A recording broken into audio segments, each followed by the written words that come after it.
Olá, sejam bem-vindos à TDM Reportagem. Nesta pausa forçada, a que o mundo foi obrigado pela pandemia, Peter Stilwell reflete sobre o sentido da vida de uma humanidade levada ao extremo por um vírus que exacerbou conflitos, desigualdade e injustiças e pela ameaça das alterações climáticas.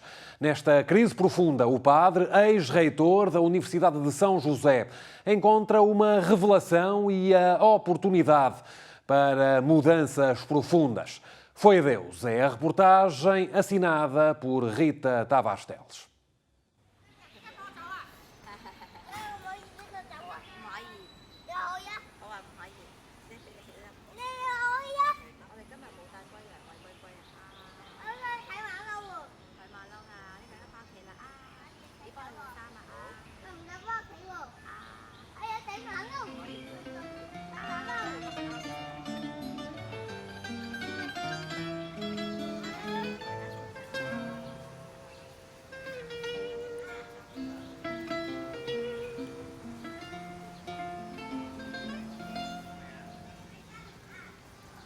Sem dúvida, eu pessoalmente aproveitei muito este tempo como se fossem uns exercícios espirituais, como dizem os jesuítas, não é?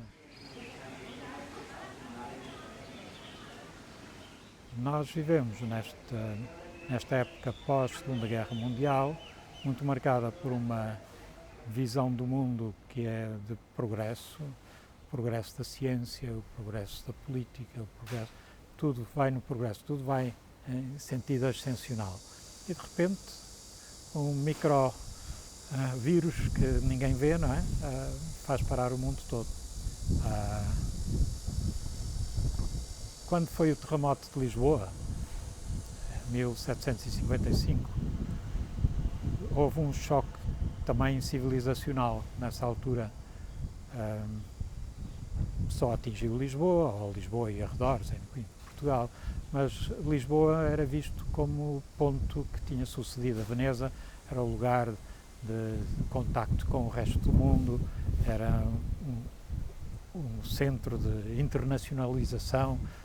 Isto era um país católico, supostamente levava a fé para todo o mundo, e de repente tudo destruído. E que Deus é este? Que espécie de Deus é que está por trás disto tudo? E eu não digo isto Deus no sentido necessariamente do Deus do teísmo cristão, mas implicitamente as pessoas têm uma postura religiosa, mesmo que o não confessem. Consideram que a ciência é a nova religião, portanto, que nos liga ao universo, que a economia é a nova forma da religião, enfim, os bancos são os novos templos, os economistas são os novos sacerdotes que profetizam sempre depois do acontecimento sobre como era inevitável que acontecesse aquilo que aconteceu, e vivemos um pouco nessa sombra do mundo que erigiu vários deuses, e esses deuses foram de repente abalados pelo Covid, e deu-se um momento que eu ensino aos meus alunos, um momento de revelação.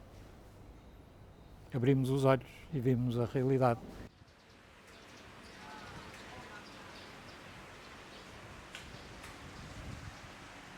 Somos muito frágeis, muito pequenos, que a vida humana é uma coisa muito transitória e cheia de riquezas e coisas belas e importantes. Se calhar as belas e importantes não são aquelas em que nós estávamos apostados, não é?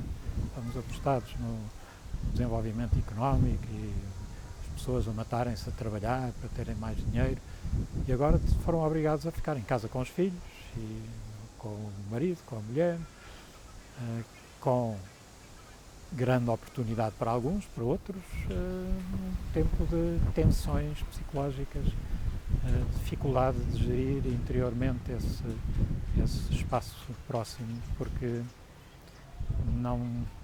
nem toda a gente tem os instrumentos, eu diria espirituais, outros diriam psicológicos, gerir uma intimidade dentro de 4 paredes durante 1 mês ou 2 meses seguidos. E, portanto, foi um tempo difícil para muita gente. Para mim, que tenho mais a tendência para ermita, foi ótimo.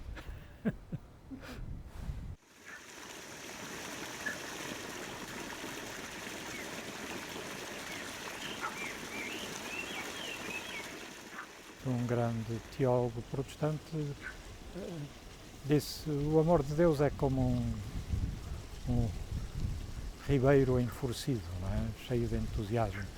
Se nós decidirmos subir esse ribeiro no sentido contrário à corrente, naturalmente vamos sentir o efeito de sermos batidos pelas ondas, pela corrente, por aquilo que é levado pelas águas. Talvez isto seja uma oportunidade para pensarmos isso, a nossa relação com a natureza, que não é só a relação com os pássaros a cantar e as árvores aqui à volta, mas é a relação com a doença, com a saúde, com o equilíbrio ecológico.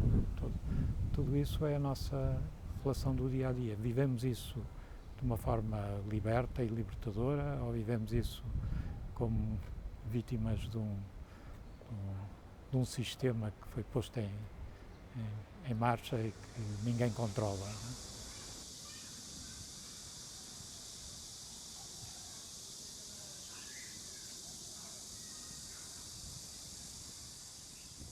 A palavra grega, crise, quer dizer também oportunidade, não é? Portanto, é um momento de decisão. E a questão está em sermos capazes de tomar decisões que tenham um peso coletivo. Será que essa decisão tem que ser tomada por uma cabeça iluminada ou deve ser tomada pela uma espécie de consenso que se vá gerando? Eu inclino muito mais para essas ideias do consenso. Acho que a mudança que é necessária é uma mudança cultural, e as mudanças culturais não podem ser impostas por iluminados, não é?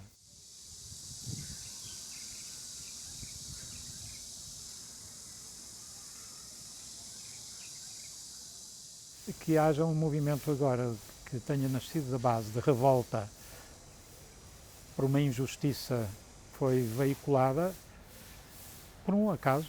Estava lá uma pessoa com um telemóvel que filmou durante 8 minutos um homem com o joelho no pescoço de outro homem, e isto chocou as pessoas, que se lhes falássemos na questão do racismo, se calhar considerariam que isso era um discurso ideológico. De repente despertou esta consciência de que qualquer coisa de humano que se revolta contra isto. Acho que isso é muito positivo, acho que isso é um sinal de esperança, que haja essa revolta no coração das pessoas. Ser capaz de conduzir isso com artes e com pedagogia para transformar isso em leis, em procedimentos, isso é o desafio dos políticos e outros responsáveis sociais, não é? Mas o problema parece-me que ao longo dos últimos 30 anos a política extremou-se em partidos em torno de guerras fracionantes, não é? Que se perdeu a capacidade de encontrar este consenso do que é comum à nossa humanidade. A Igreja também tem as suas responsabilidades aí, e termos o coração aberto para ouvir os gritos de revolta que vêm das pessoas que se sentem espezinhadas ou dos grupos que se sentem excluídos, e sermos capazes de perceber que muitas vezes é a nossa maneira de anunciar uma visão do mundo, uma educação organizada, que nos dá segurança, porque é tudo de acordo com certos parâmetros, mas que deixa tanta gente de fora. Tomar consciência disso é um desafio para agora. Não sou muito otimista de que haja assim uma espécie de epifania e de repente a humanidade vai descobrir New Age, em que toda a gente se vai amar.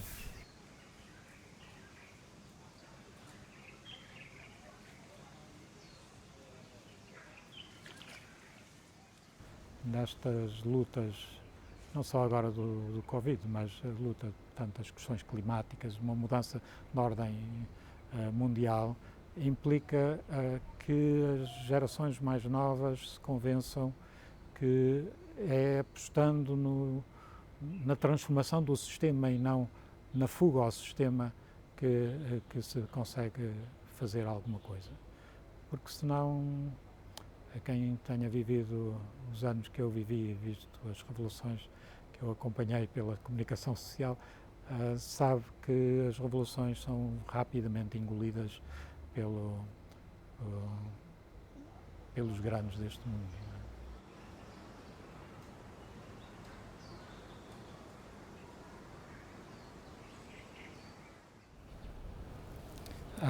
O maior pecado, dizia São Tomás de Aquino, e eu acho que ele tinha razão, é o orgulho. Sim, é o orgulho, é o achar que conseguimos fazer isto, sermos deuses do nosso pequeno mundo. O orgulho pode ser individual, pode ser coletivo, acharmos que somos melhores que os outros ali de fora, os outros que se vestem de maneira diferente, enfim. E esse orgulho de fazer pequenos mundos em que os outros mundos são excluídos é o que está no livro do Gênesis. Foi a tentação da serpente para a mulher e para o homem: se comerdes deste fruto, sereis como deuses. Portanto, a pessoa querer ser como um deus no seu próprio mundo é a grande tragédia. Não vemos os que estão de fora, tornamos-nos surdos para o resto do mundo que está fora.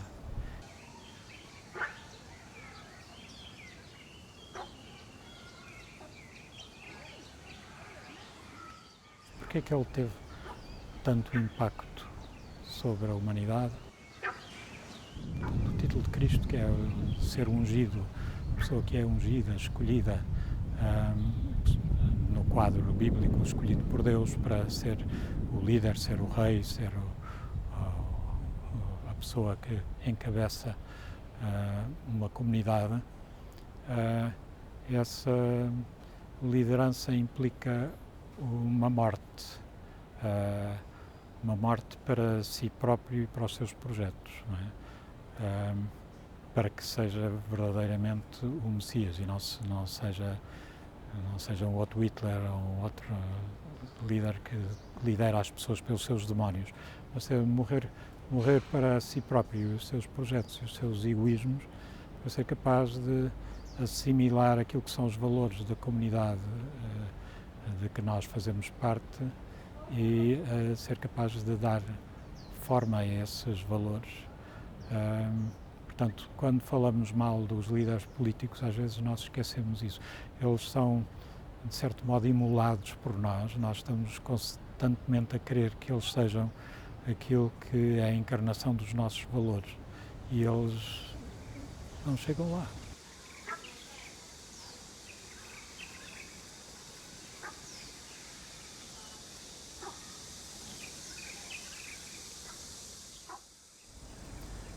O que é isso da revelação?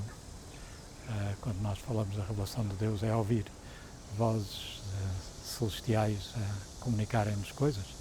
Se for assim, a gente espreme a Bíblia e podemos pôr metade ou mais de metade, podemos pôr no arquivo, porque não fala dessas coisas. A Bíblia fala das histórias humanas, das alegrias, tristezas, sucessos, fracassos, grandezas, pequenezes das pessoas. Ser capaz de ver as pessoas e perceber nelas o que é de diferente. Eu contei uma história uma vez aos meus alunos, conto muitas vezes, e já agora, como isto será a última vez aqui em Macau, conto que eu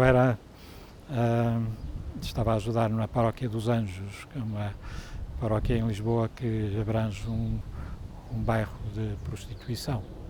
E havia umas irmãs espanholas que tinham um centro de acolhimento das mulheres que trabalhavam nesse setor. Morreu uma delas e as outras quiseram uma missa e eu fui lá ao centro celebrar e estavam duas criancinhas, filhas dessa senhora que tinha morrido. Claro que não tinha marido e eles não tinham pai, agora não tinham mãe, com ar bastante miseráveis, coitados. E nas mesas do centro das irmãs estavam umas revistas com o casamento de uma princesa espanhola. E as senhoras, quando chegaram, estavam todas a ver os vestidos e não sei o quê. E quando cheguei ao momento da homilia, tinha ali as duas criancinhas ao meu lado e o que é que eu posso dizer a estas criancinhas? Depois disse-lhes assim, vocês viram como é que as pessoas estavam a olhar ali para as fotografias da princesa e não sei o quê, que é muito importante, é filha do rei. Vocês são mais importantes do que isso. Vocês não são filhos do rei, vocês são filhos de Deus. E foi a primeira vez que eu percebi.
O espaço TDM Reportagem está de regresso na próxima semana. A todos, muito boa noite.